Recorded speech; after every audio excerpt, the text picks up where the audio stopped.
Hey.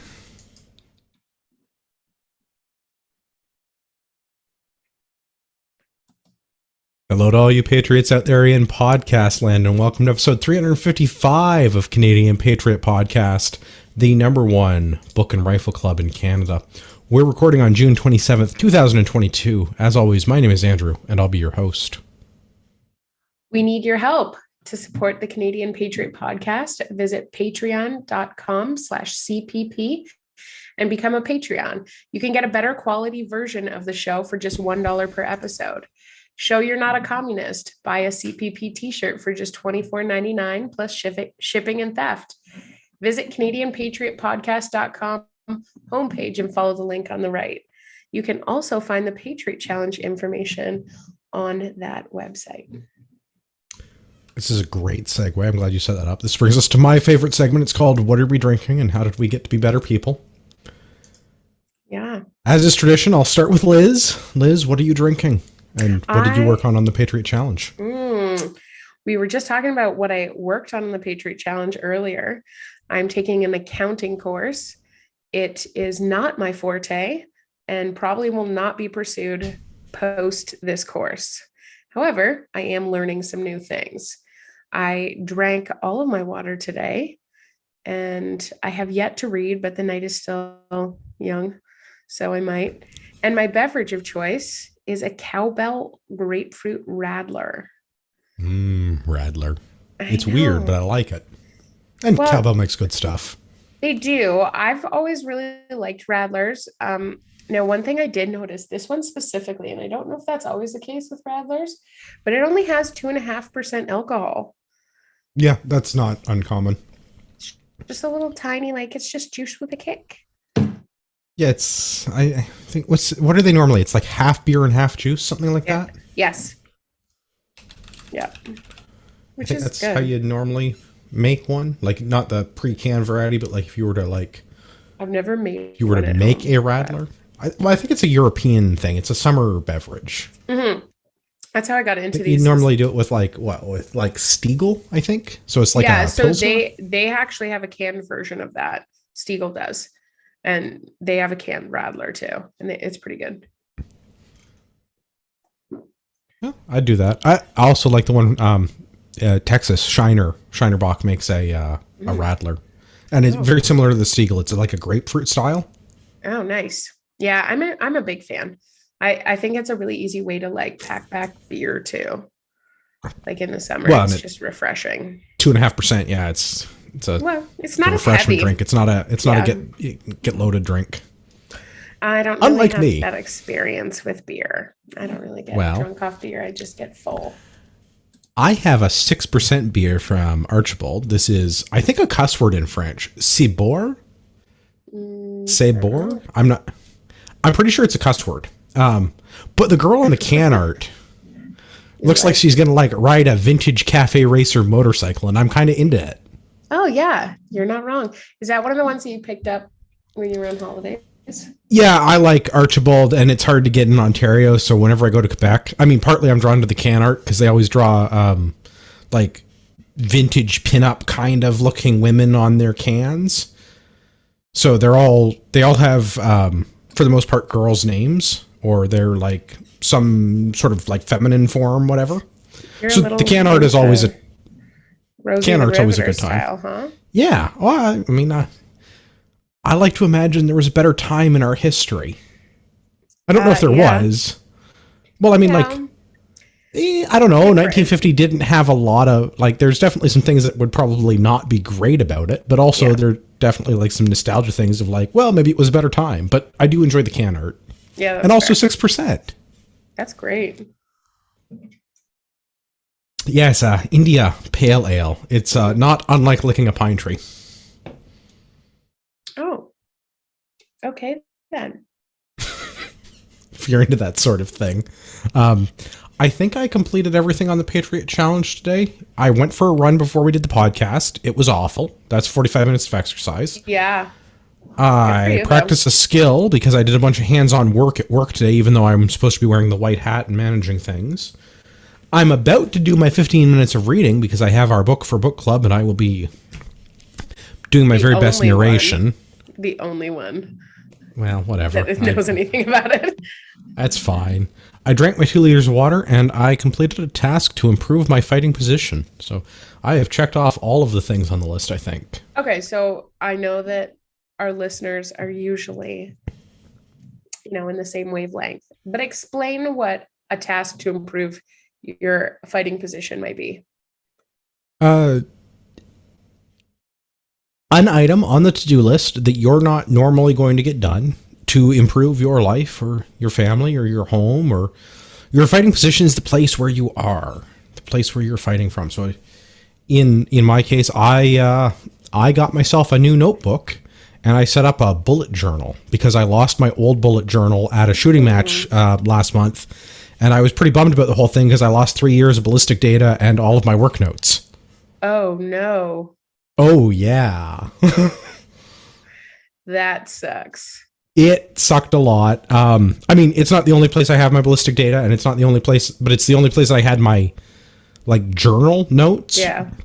So what I was doing on various days at work and where various projects were, and it's not the only place that I have the information, but it was just the best one, your favorite place. Well, a catastrophic loss of written documentation of a lot of things. So I set up my new bullet journal today. Is July the 1st, new bullet journal day, which is a whole system of organization. It's what it sounds like. You write bullets in a notebook. It's not very complicated. No, I'm familiar with what a bullet journal is, but... Well, you are, but our listeners might not be. It's true. It is true. Look it up, because you're right, Andrew. It is a very good organization system. I'm a fan. My wife turned it on to me. It works for me, and I don't do all the fancy washi tape and art and doodles and I write the day at the top of the page, and I make a task list, and I go through and I check off my tasks. And as I'm dealing with problems at work, I write down I need to follow up with Bob about this computer that I'm working on because it's broke, or whatever or I need to call my accountant back about my business because the CRA wants more money, or what have you, right? Yeah. It's just as a place to put all the things that are rattling around in my brain somewhere else, because the last month without my bullet journal, I have not been as effective as I normally am at completing tasks. It is true, because a lot of the time it just rattles for too much and distracts It just falls right out. Yeah, it's just gone. Or it's super distracting. That's what I find anyway. And, when you've got a lot of things, if anybody's preppers and you've got a long list of actual things to get done at your house or whatever, put it on paper. Bullet journals are good for that kind of stuff.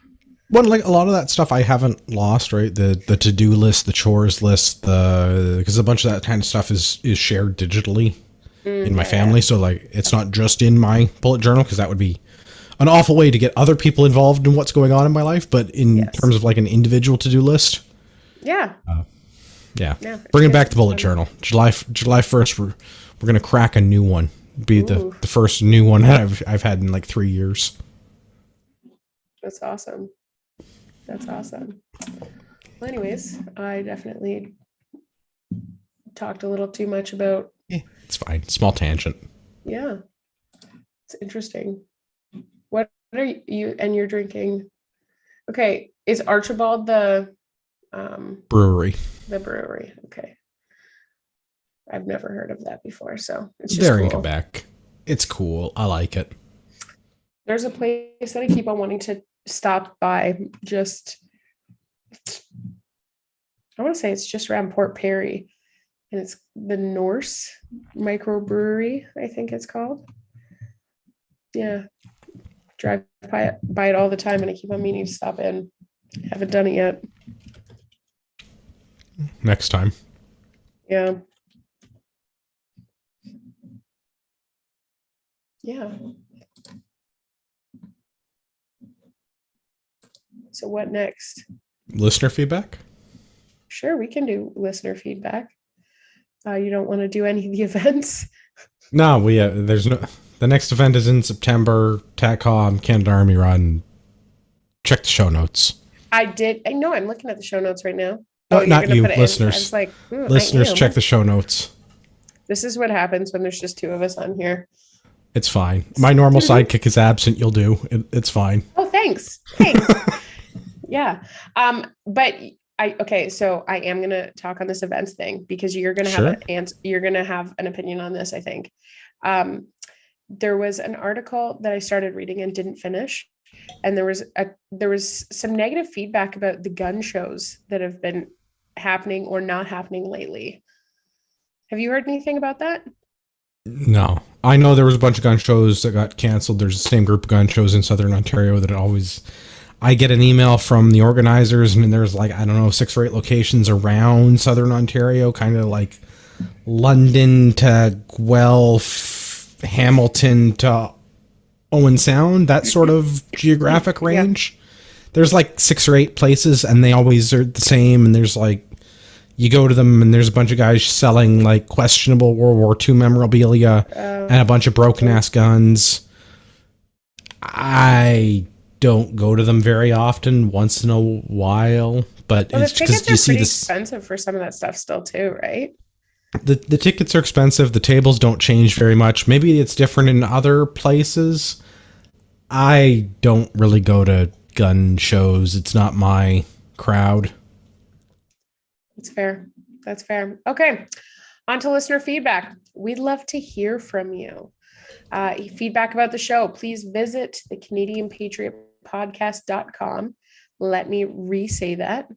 CanadianPatriotPodcast.com/feedback, or email us at feedback@CanadianPatriotPodcast.com. A version of the show is available on Stitcher and at iTunes. So check us out there. All right. It is the last Monday of the month, and that means it's book club. Because on the last Monday of the month, we do book club. Because reading is an important skill, and most people don't practice it enough. That book, though, is... Oh, I have regrets. Large. Well, I mean, thank you. But also, this book was awful. And I have regrets. Than Clockwork Orange? Worse is subjective. Yeah, okay. At least Clockwork Orange was this big. Well, I'm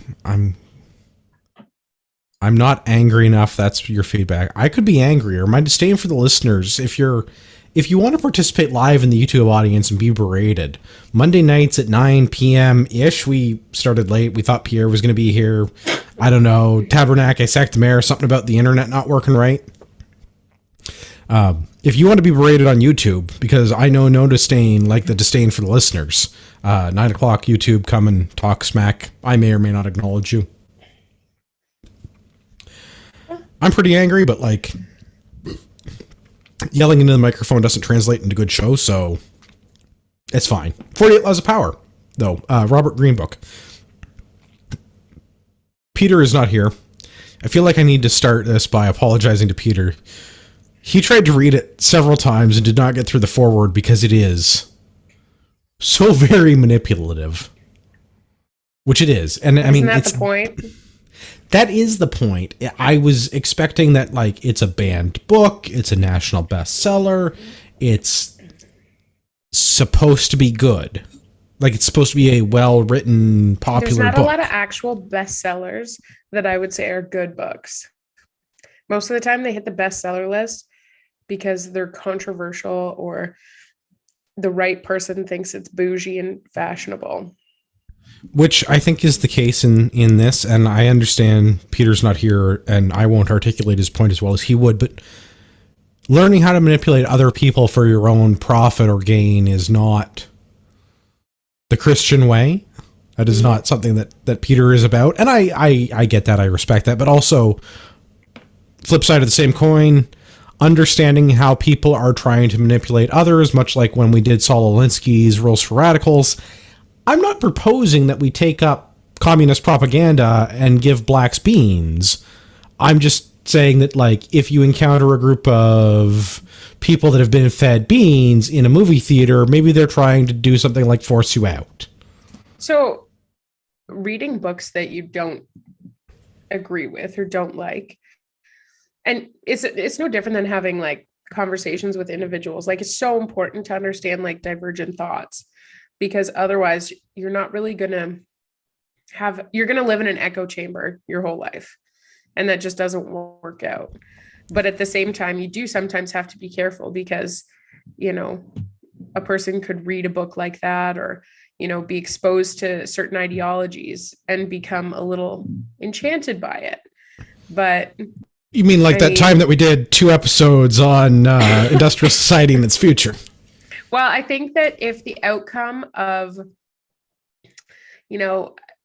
Ted's activities wasn't so tragic, his ideas would be on point, like it's pretty easy to resonate with some of this stuff because you're right. You recognize it either being perpetrated on you or you delivering some of this stuff. But it's just in stuff like some of these manifestos and things like that, you know the history of what actually comes out of it. And that's where there's like, that can get real. Yeah, a little bit. I liken 48 Laws of Power, not unlike to reading 12 Rules for Life by Jordan Peterson. It is reasonably girthy and academic. It is not as clinical as Peterson's work, but it's told in sort of the same way. There's a law, there's a little anecdote, there's an explanation of the anecdote, and then there's, in some cases, the inverse of the anecdote, how to do the opposite thing. And all the chapters are laid out basically the same way. A few criticisms, not unlike Peterson's book. I can't remember like past 5 things at a time. Like give me 2 or 3 and I'm probably good. But like once you give me 10 of something to remember, I'm probably pretty stuck. Past 10, I can't remember. So I can't remember what are the 48 laws. I probably couldn't tell you what my top 5 were, and I wrote those down for the show to talk about. Uh-huh. It's a lot of information, and the material's not bad. It's not material that I necessarily care about. Some of the information about P.T. Barnum, of Barnum and Bailey fame. I know Gavin is now reading one of P.T. Barnum's books because he was turned on to it through 48 Laws of Power, so that was kind of cool. There's some French history here, Napoleon and Louis XIV, that I thought was interesting as like a European history aficionado. I thought that was, again, there's some cool anecdotes, but not to any meaningful level of detail. If you didn't already know or weren't willing to go out, and that could be interchangeable with made-up names and places. Because it's not that Napoleon happened to be a short dude who got exiled to the island of Elba. It's what he did after that was the important bit. Could have been anyone that had been exiled for any reason. And don't ask me which law that was in, 32 or something. But they do come back to P.T. Barnum makes a bunch of appearances.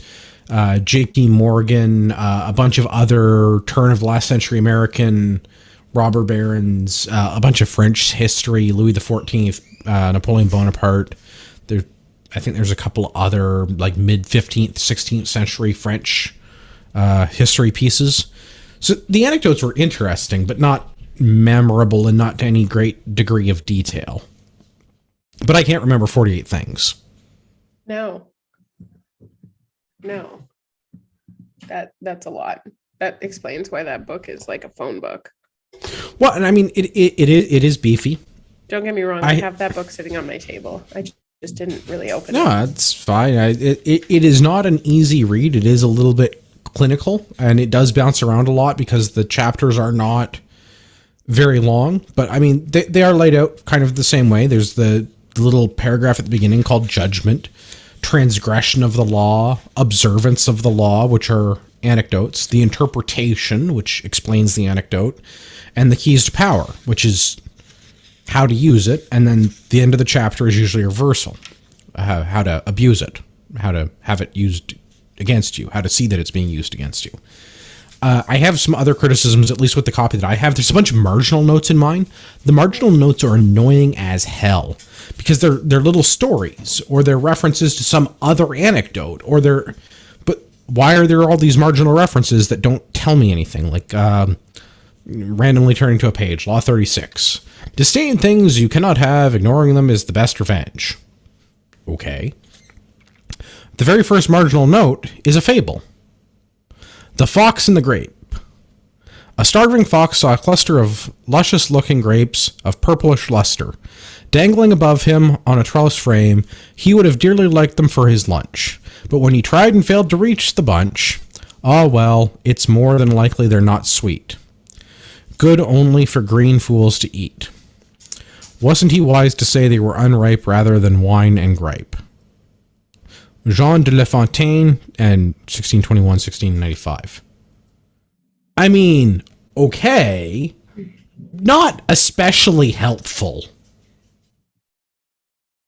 Well, I mean, he had to fill up 48 laws. Well, and I kind of feel like that was I don't know why the 48 was picked, if there was some sort of numerological... I think he's got like another book that's like 50 laws of something. Or less. I don't know. I was just kind of briefly grazing over what kind of sociopath would. I'm kidding.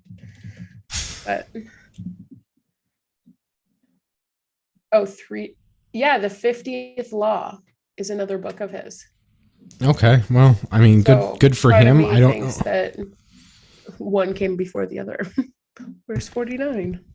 Very, very likely. I don't. It was long. It was not a difficult read. It was not an easy to retain read. Mm. I did get sucked down the historical rabbit hole a couple times with some of the anecdotes, because they got into parts of history that I was interested in, parts of like French history after Bonaparte, parts of Asian history around Genghis Khan.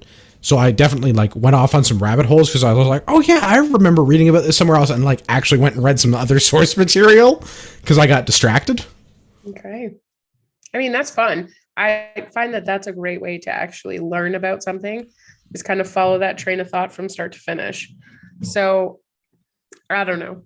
I mean, it makes reading a singular book exponentially longer if it has little bunny trail opportunities like that. But I don't know.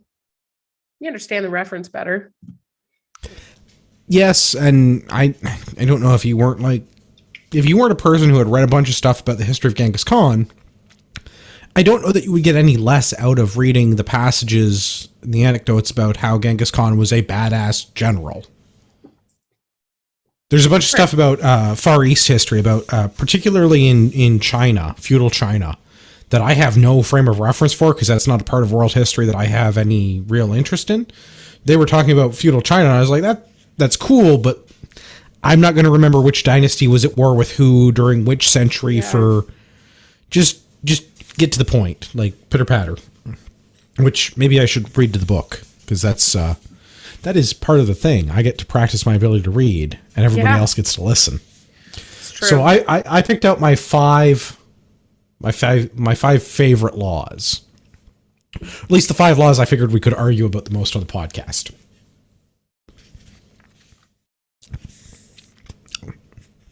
So I'll start with one of the things that comes up for me professionally quite a bit. How you deal with this.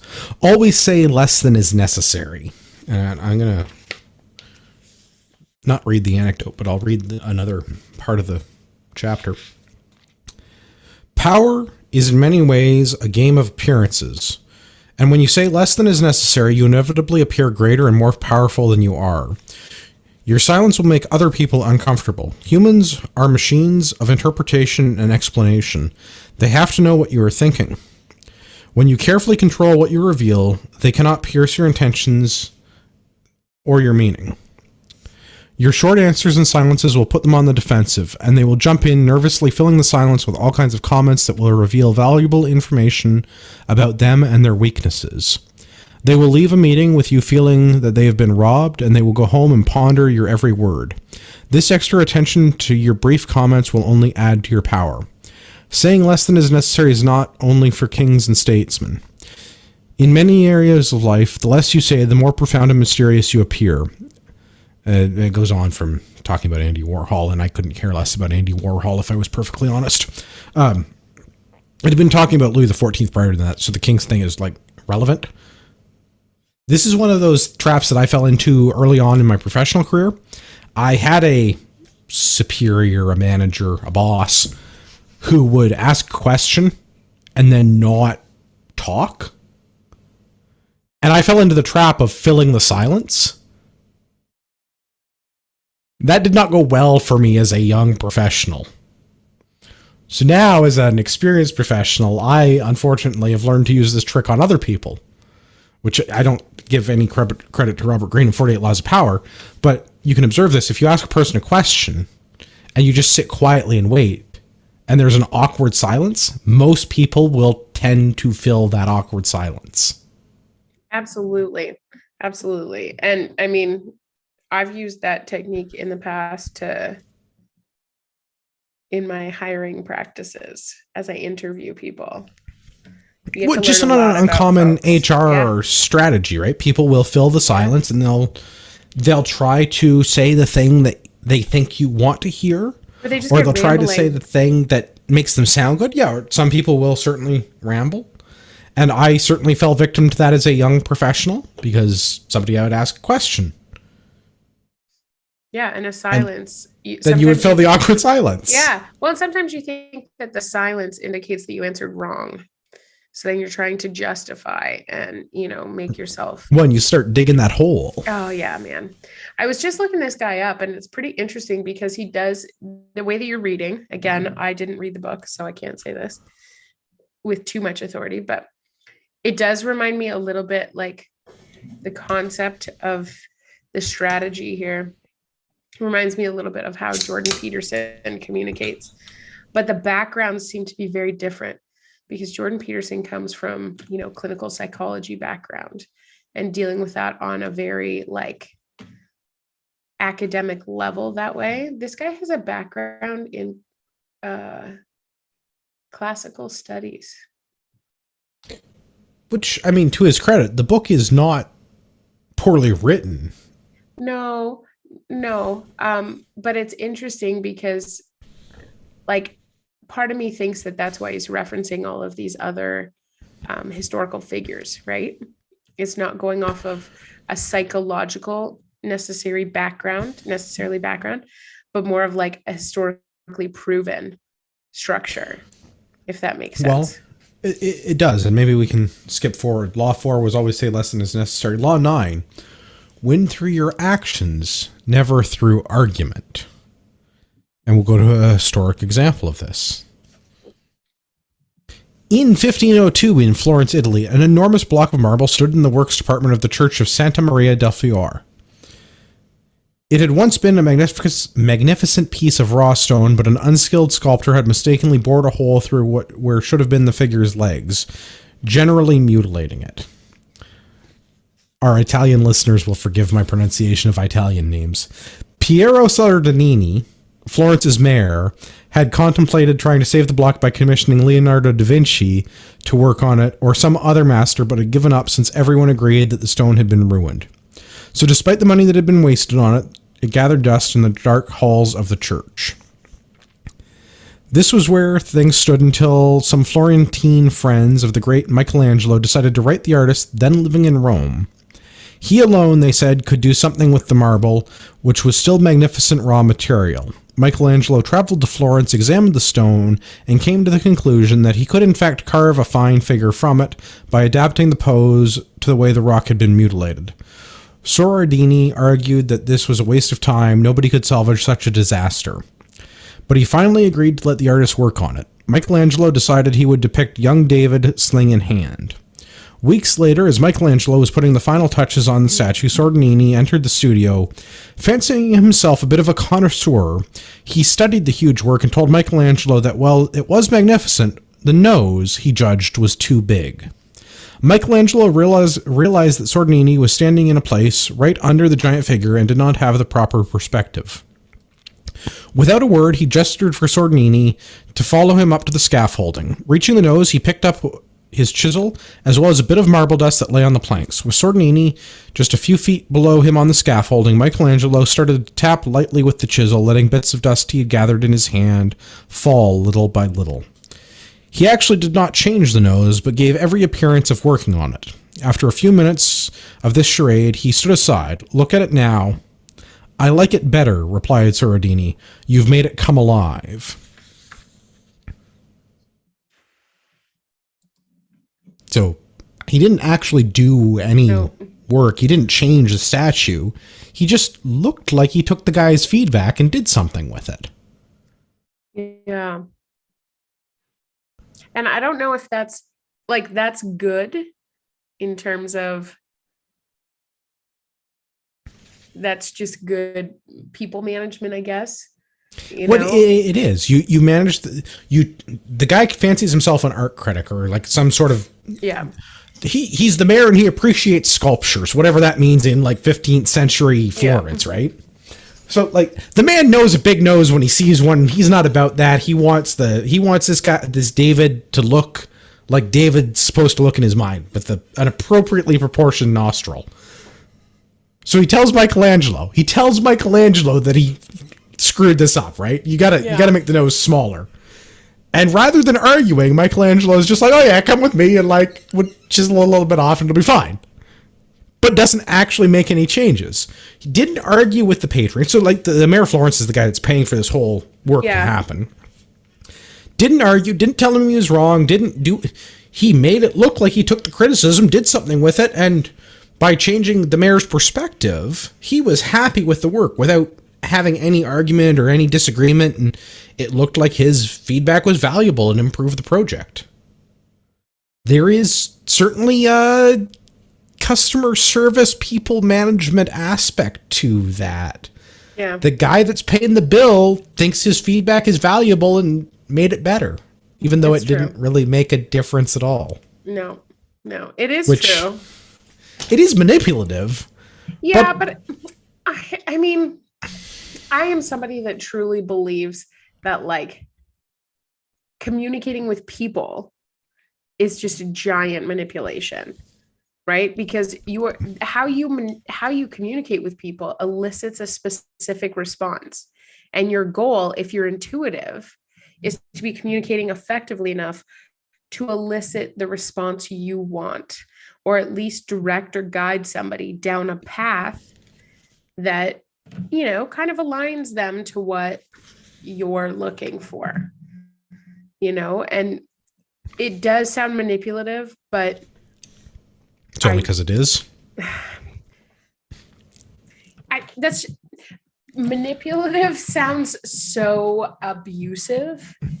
But I picked the language for a reason, right? True. It does have that sort of connotation of being, say, abusive, right? That it's well, it's a slippery slope. You can use the knowledge either for good, like to achieve an end, or you can use that knowledge to just elevate yourself, however that looks. In the case study that you just gave with Michelangelo, that was of no glory to himself, right? It saved a good relationship between, contractor and customer, and it got a job done effectively and efficiently, right? But yeah, obviously it was a little manipulative, but I don't know. I'm not above that. I think those are good skills to have sometimes. Well, I think, the customer is always right. And this is the dude that's paying for it. And rather than tell him he's wrong and standing in the wrong place and stand over here and look at it, let's take your feedback and go and improve it. Yeah.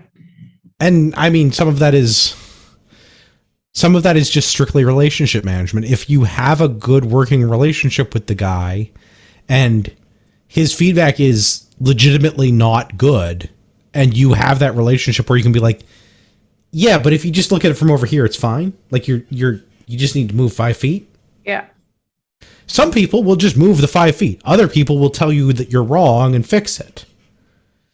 So there's a lot of human dynamic in that, which I think is sort of the takeaway from the whole book. Is there's a lot of human dynamic in all of this, and it's really about reading and managing people effectively. Effectively is maybe open to interpretation. Are you doing what is morally good, righteous and just, or are you doing this for some self-serving means? And those two things are not necessarily mutually exclusive things. Yeah. It's challenging because Yeah, it's challenging because you can go a little too far, but I do think that, relationship management is just fine. Like working with people, sorting that out. Well, I, as somebody who hasn't read the book, I will always have a lot to say on anything. But so far, sounds pretty good to me. well, let's talk some more about managing others. This is in Law 15. Crush your enemies totally. I mean, how can that be a bad thing? Well, how can that be a bad thing? The wisdom behind crushing the enemies is as ancient as the Bible. We're off to a good start. Proof. Its first practitioner may have been Moses, who learned it from God himself, and he parted the Red Sea for the Jews and let the water flow back over the pursuing Egyptians so that not so much as one of them remained. When Moses returned from Mount Sinai with the 10 Commandments and found his people worshiping the golden calf, lost my spot. He had every last offender slaughtered. Words are hard. And just before he died, he told his followers, finally about to enter the promised land, that when they had defeated the tribes of the Canaan, you're going to have to help me with that one. I think it's Canaan. Right. Yep. Yeah, nailed it. They should utterly destroy them, make no covenant with them, and show them no mercy. The goal of total victory is an axiom of modern warfare and was confined as such by Karl von Clausewitz, the premier philosopher of war. Analyzing the campaigns of Napoleon, von Clausewitz wrote, "We do not claim that direct annihilation of the enemy's force must always be the dominant consideration. Once a major victory is achieved, there must be no talk of rest, of breathing space, but only of pursuit. Going for the enemy again, seizing his capital, attacking his reserves, and anything else that might give his country aid and comfort. The reason for this is that after war come negotiation and division of territory. If you have only won a partial victory, you will inevitably lose in negotiation what you have gained by war. The solution is simple. Allow your enemy no options. Annihilate them and their territory is yours to carve. The goal of power is to control your enemies completely, to make them obey your will. You cannot afford to go halfway. If they have no options, they will be forced to do your bidding. This law has applications far beyond the battlefield. Negotiation is the insidious viper that will eat away at your victory, so give your enemies nothing to negotiate, no hope, no room to maneuver. They are crushed, and that is that." Maybe I'm just like a sociopath, but I don't disagree. Right? Well, and I mean, I like von Clausewitz. Von Clausewitz is probably the premier Prussian military war philosopher. Okay. Like late 1800s in Europe, when we're still doing mounted cavalry attacks pre-World War I, von Clausewitz is the guy that defined modern warfare. Rifle warfare, rifles and cannons.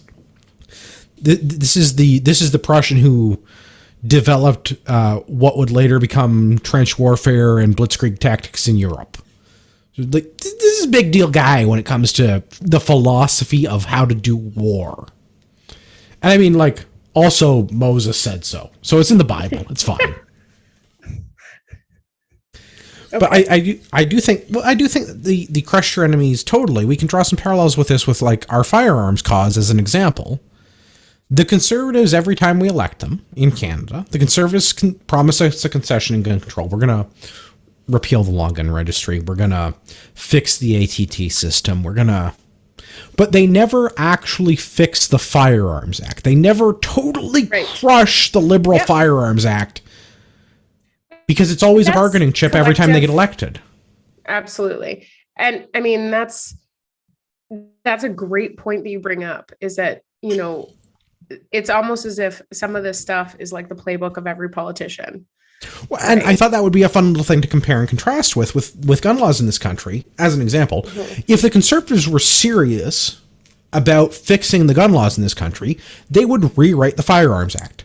They would rewrite the Firearms Sure. Act and they would make it based on technical characteristics, and they would completely destroy the abomination that the Liberals have created through orders in council and legislation to interfere with our right to peacefully own property. Actually, property in itself would be a great, again, if the Conservatives were serious about being big time politicians and doing things for the right of the individual, they would fix the charter so that we had property rights, for example.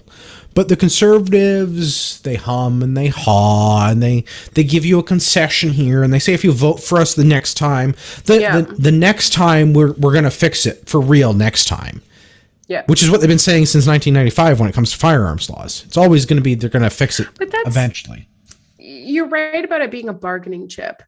But eventually what ends up happening, and it's very evident little by there. little, my rights get whittled away. Absolutely. And that this is, I think that's, you're right. It's very interesting that that's a topic given the climate of the last couple of weeks,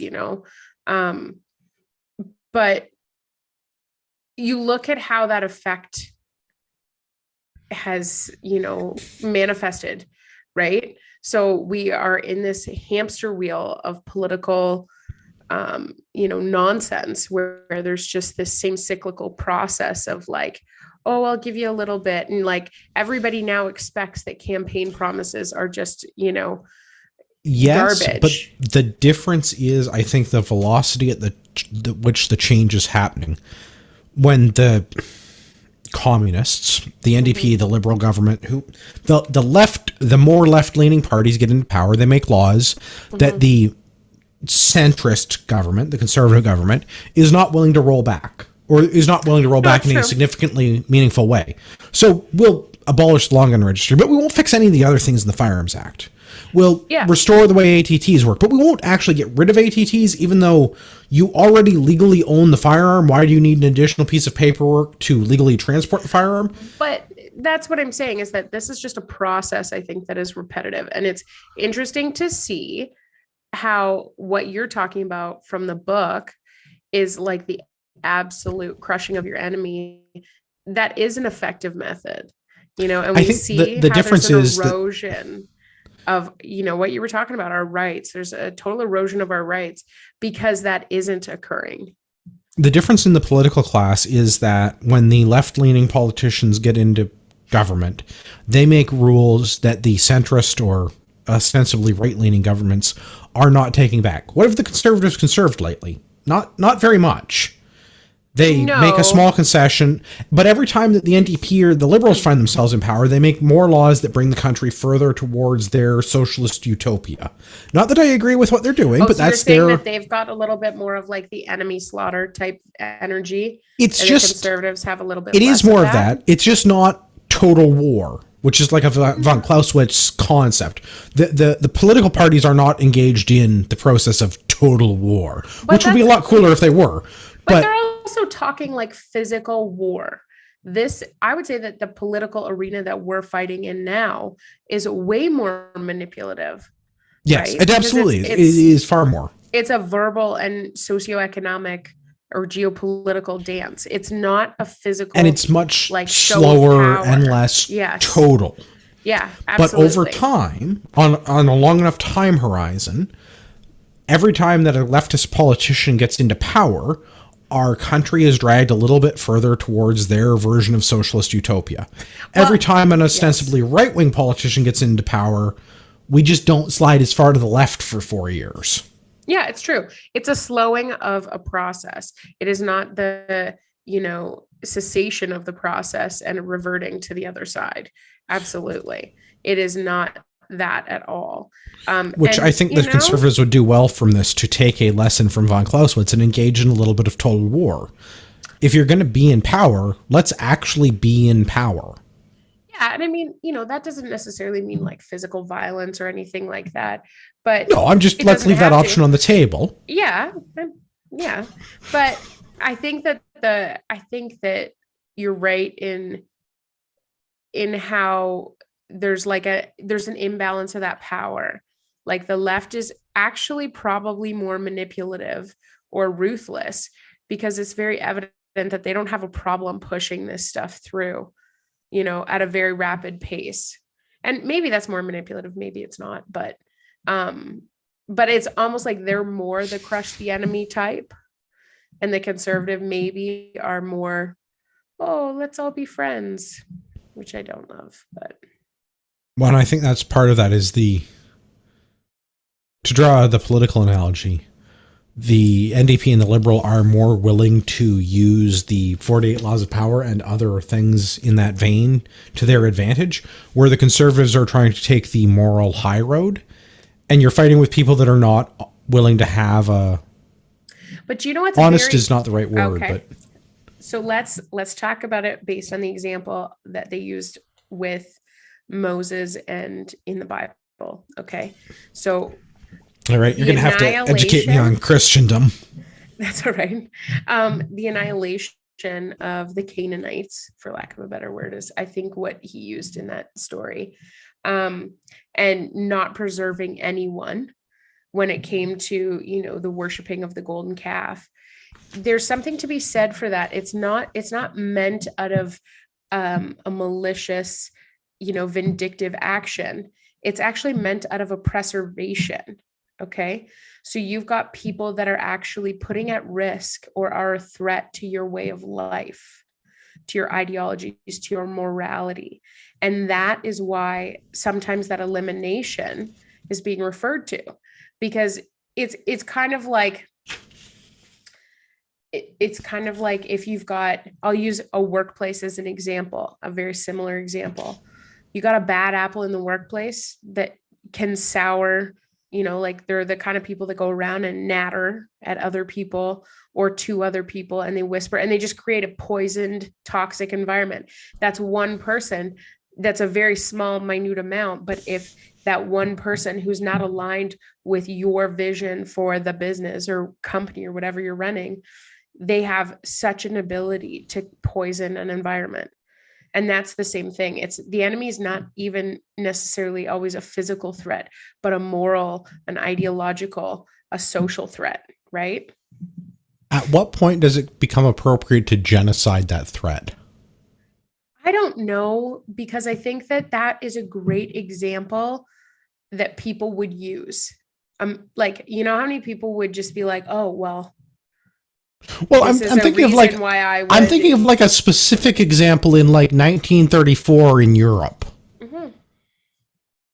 It's like there's an identifiable group that's nattering and causing problems and can be eliminated through a final solution.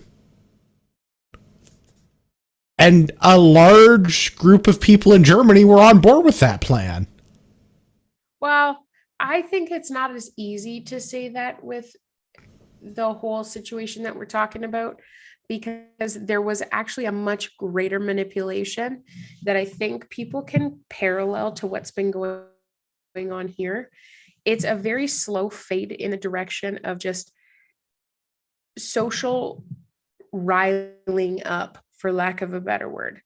Germany, you see that here. Even Italy, like countries in Europe were just getting out of the weight of they weren't even they were feeling the weight of the heavy strictures of the Geneva Convention. Like World War I had decimated some economies because there was like some bad people doing nasty shit with the money that they had, right? So you've got a morale issue, and then you've got somebody who's a good inspirational leader. And you're right, maybe he's taken a playbook out of 48 laws, right? Not true, but you know what I mean? Same idea. And it's pretty easy for people to get behind the right words, because the right words are only words until... We see that now. That's what I'm saying. There's a parallel. Absolutely, there's a parallel. And this is where a lot of people actually at the beginning or in the middle of COVID got into a lot of trouble, because they would make parallels to... I hesitate to say it, but, they're like, oh, look at the Holocaust. And they would say that fairly often. And I think that is a bit of a misdirect, because the Holocaust is the result of many things, but you can look at the steps that led up to it and say, hey, do we have some parallels? Should we be turning a corner? Should we be stopping the vehicle at this point? And I do think that that needs to happen. And it, like, maybe it's too late. I don't know. Is the time frame different? Absolutely. But it's still the same ideology. There's people being riled up People because being riled up by politicians. absolutely, because these politicians are appealing to these these things that, you know, the loud and involved people find appealing. You know, like, oh, your personal safety, oh, your personal security. We care about you. Didn't you know that we've taken care of you for the last 50 years or so? All of anyone who believes things, a politician right? cares about them is the same people that believe the stripper cares about them. But Yeah, but you know, it's quite shocking though. People's behavior, they may say otherwise, but their behavior indicates that they trust the government to do their things. And that is so fascinating to me, because I'm like, the government has somehow hoodwinked you and you don't even know it yet. You don't even know it. Like, it well, blows my mind, but it's fascinating in human study. let me go on to 29 because this is in the same vein. Plan all the way to the end. Most men are ruled by the heart, not by the head. Their plans are vague and that's a lot of beer. Their plans are vague, and when they meet obstacles, they improvise. The improvisation will only bring you as far as the next crisis, and is never a substitute for thinking several steps ahead and planning to the end. Balboa had a dream of glory and wealth, and a vague plan to reach it, yet his bold deeds and the discovery of the Pacific are largely forgotten. For he committed what in the world of power is the ultimate sin. He went partway, leaving the door open for others to take over. A real man of power would have had the prudence to see the dangers in the distance, the rivals who would share in the conquests, the vultures that would hover over once they heard the word gold. Balboa should have kept his knowledge of the Inca secret until after he conquered Peru. Only then would his wealth and his head have been secure. Balboa is one of the conquistadors that was trying to find the lost city of El Dorado for context. Thank you for that context. But I mean, this is in the same vein. People are ruled by their feelings. So plan ahead. Absolutely. Where I disagree with the book in this particular chapter, where I disagree with the book, is that you have to have a concrete plan all the way to the end. I don't think you have to have a plan. You just have to beat the OODA loop. Observe, orient, decide, and act. You just have to keep acting faster than everyone else. You have to make a decision quicker. That doesn't mean you have to make all the decisions. It just means you have to make the next decision. Which is, I think, where Balboa failed with that. Because he was basically bragging to other people like he's going to go he found the Pacific. So he's a conquistador in Mexico in like the middle 1600s. So Spanish Empire tries to invade Central South America. Texas isn't a state yet. Texas still belongs to Spain. Dude comes over, talks to natives. Natives are like, there's a big freaking ocean over there. He's like, okay, I'm going to take a couple hundred dudes and go find it. Finds the Pacific. Talks to some more natives. They're like, yeah, gold. That's further south. You want to talk to the Incas. Go to like Central America. Go to Peru. He brags about that. He failed like 3 times to get to Peru. Everybody died. Everybody died. I think one of the expeditions, they took like 600 soldiers. 100 of them make it back to Mexico at the end. It's really, everybody dies. It's like the Oregon Trail, but much worse. Oh my. Oh my. But he ends up losing the whole shot because the King of Spain was like, yeah, you know what? Actually, we're just not going to fund this anymore. We're just going to have you executed. Well, if he sucked at his gig. One that I think this is part of the problem is that he was being ruled by his whole goal in life was to find El Dorado, the lost city of gold in the Inca Empire. Because he thinks he's going to get rich and powerful by doing this, and that's his whole motivator for his entire adult life. So he's going to go to the Americas and he's going to find all the gold, and it ends up costing him everything. Because he didn't have a good plan for that. Because he kept going on expeditions and all of his soldiers kept dying over it. And eventually Spain, the King of Spain, was not about that. Well, and I think that it's very different that between, like having a plan and, being willing to pivot within that plan, right? Yeah. Well, I think that's where I'm getting to the OODA loop on this. Is I disagree with this chapter in the book. You have to have a plan. You have to have a general sense of where you're going, but you don't have to have a detailed plan all the way to the end. And the end is very subjective. When is the end? When you get to El Dorado, when you capture all the gold, when you're the king of South America? Like, at what point is it the end? Well, and that's exactly it too, because a concrete plan, having a generic plan is one thing, but a concrete plan is a whole other, because you got so many external factors that are going to be impacting your process. But people are, to go back to it, people are ruled by emotional, elements, right? And that is what allows, which I also think that is what allows people to be manipulated, right? The understanding Absolutely. Of the emotional response. That's why in the workplace, like emotional intelligence, that has only been a word that I've heard in the workplace in the last 10 years.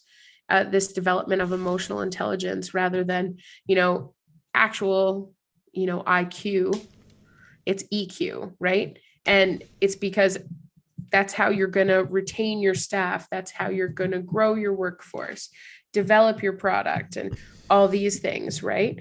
And it's essentially figuring out how to manage people's emotions, and doing so, achieving your corporate goals, right? Corporate goals, personal goals, it's all variations of the same theme. Absolutely. I'm not sold that I'm just not sold that it's totally awful. I don't know that it's awful. I think it's important to understand how to use it to your advantage, and to understand when someone else might be using it against you. And understanding the implications of, like, what happens if you use it to your advantage, but that only is your advantage. There is a lot, like, what's the negative impact? Like, what's that? What's that? They get into some of those examples, right? Like talking about Napoleon Bonaparte, for example. After he escapes Elba, the first time that he's in prison, he marches on Paris with a small army, takes over Paris, makes himself emperor again, brings a bunch of people back. Telluride is still involved. Telluride's it's not Secretary of State, Foreign Minister, maybe, something like that. He's a high-to-do functionary in the government. Dude gets his old job back. He basically was responsible for Napoleon getting put in Elba. Not by himself, but he was a key player in Napoleon losing his emperorship the first time around. Sure. So then they exile him off to another island. There are consequences for Napoleon doing all of the things that Napoleon did, because he had a high opinion of himself. He thought he was smarter than everybody else in the room. He thought he knew better how to run the French Empire than everyone else. He could raise an army through his personality that other people couldn't do. But, I mean, both times he still got exiled. And both times Telluride had a key stake in that as an important minister in the government. So it's true. The last point that I have, I think, at least we'll round up my top 5, because I've gone out of order, because there was nice segues there. So we're going back to Law 28. Enter actions with boldness. The world is full of boyars. This is going back to an example in Russia in the 1530s. The boyars is a family. Oh, got Good it. enough for context. The world is full of boyars, men who despise you, fear your ambition, and jealously guard their shrinking realms of power. You need to establish your authority and gain respect, but the moment the boyars sense your growing boldness, they will act to thwart you. This is how Ivan met such a situation. He lay low, showing neither ambition nor discontent. He waited, and when the time came, he brought the palace guards over to his side. The guards had come to hate the cruel Shishki, Russian names. Once they agreed to Ivan's plan, he struck with swiftness of a snake, pointing his finger at Shushki and giving him no time to react. Negotiate with a boyar and create opportunities for him. A small compromise becomes a toehold he needs to tear you apart. The sudden, bold move without discussion or warning obliterates these toeholds and builds your authority. You terrify doubters and despisers and gain the confidence of the many who admire and glorify those who act boldly. Kind of goes back to what we talked about before with crushing your enemy totally. Just don't allow them to gain a toehold, because they'll use that as a beachhead and establish themselves and become more a pain in the ass. But also, this is talking about like 1533. Ivan is a prince who's a child who grows up, and there's a bunch of powerful families in Moscow that are not a big fan of the monarchy. They want him eliminated. He kind of doesn't care as a teenager. He gets into being an adult, and he's like, actually, you know what? I'm going to recruit the palace guards to my cause. I'm going to execute everybody else as a surprise maneuver, and I'm going to install myself as like an emperor. And nobody saw it coming. There we go. I mean, people do like bold people, I think. I think so too. I think it's like a primal thing where you kind of recognize the like capacity and capability of individuals. And I think it's an innate thing in us. Well, I think so. And to be able to go along, to get along for as long as it's politically expedient to, we'll let the boyars run things. I'll live in the palace under armed guards that don't really let me do anything or make any decisions. I'll bide my time until it's the correct political opportunity for me to exercise that boldness and strike in a very devastating kind of a way, which goes back to crushing your enemies totally. Yeah, he just murdered all of the opposing politicians, political families, whatever, but same difference. Yeah. I mean, that's effective. Well, when the opposition is dead, it's hard for them to do much. Yeah. I don't know. I mean, we read about it in history. Excuse me. We read about stories like that in history and such. And I mean, it seems like something that would be very out of sorts here in this time. You know, somebody. Yeah, I mean, our politicians don't sit in the halls of government plotting with the palace guards to have one another murdered in the night Julius Caesar style, but absolutely. I mean, I think that still does occur in certain second and third world countries. So you're saying it's just a matter of time? Well, yeah. but I do think it's part of that, you know, like if you do, I'm impressed when people are bold enough to make that move, understanding the implications of it. Because when you hear historians talk about, you know, these stories of people that have just annihilated their opponents, it is very aggressive. It is very forthright, but it's also, you know, that person obviously went into it knowing that that was aggressive and forthright, but that the implications of not doing it were just as bad, because you're sitting there, you know, in a different world, but you're sitting there like experiencing the hamster wheel of, I don't know, maybe it's oppression, maybe it's, you know, a different political regime, maybe it's this or maybe it's that. And if it continues too long, it can be just as detrimental as, you know, eliminating your enemy up front. For sure. I think those were kind of my 5 favorite laws, the 5 laws that I thought we could talk about the most on the show, which turned into Liz and I talking for an hour. So I'm not unhappy about how that went. Well, that's good. I'm not going to lie. I'm not sure if you can tell, but I'm on like my second beverage. So I'm a little like, ooh. Oh yeah, those 2.5%ers. No, this one is different. It's called a hijinks seltzer. It's a peach Cosmo. It is 5%. Yeah, I'm on my third 6%, and I'm not there yet. But if I have a couple of more, I might be ready to go to bed soon. Oh yeah, I haven't like had dinner. I haven't eaten since 9:00 this morning. So okay, you should have food. We should wrap this up. July, we're doing Unflinching, the Making of a Canadian Sniper. That's Jody Middick's book. Jody was a soldier, a sniper, at one point an Ottawa City Councillor. We're going to do Unflinching for July. If you're shopping on Amazon, use the affiliate link. If you want to get the book, go to the show notes. The episode show notes are always on CanadianPatriotPodcast.com/CPP in the episode number. This is 355, so conveniently the show notes can be found at CanadianPatriotPodcast.com/CPP355. And book club's always in the links at the bottom of every show note for the upcoming months. We also have a whole page with all of the book club books in history and what we have planned in the upcoming months. If you shop on Amazon, you take a tiny piece of Jeff Bezos' cock rocket, you give it to me. I am slowly building a miniature cock rocket.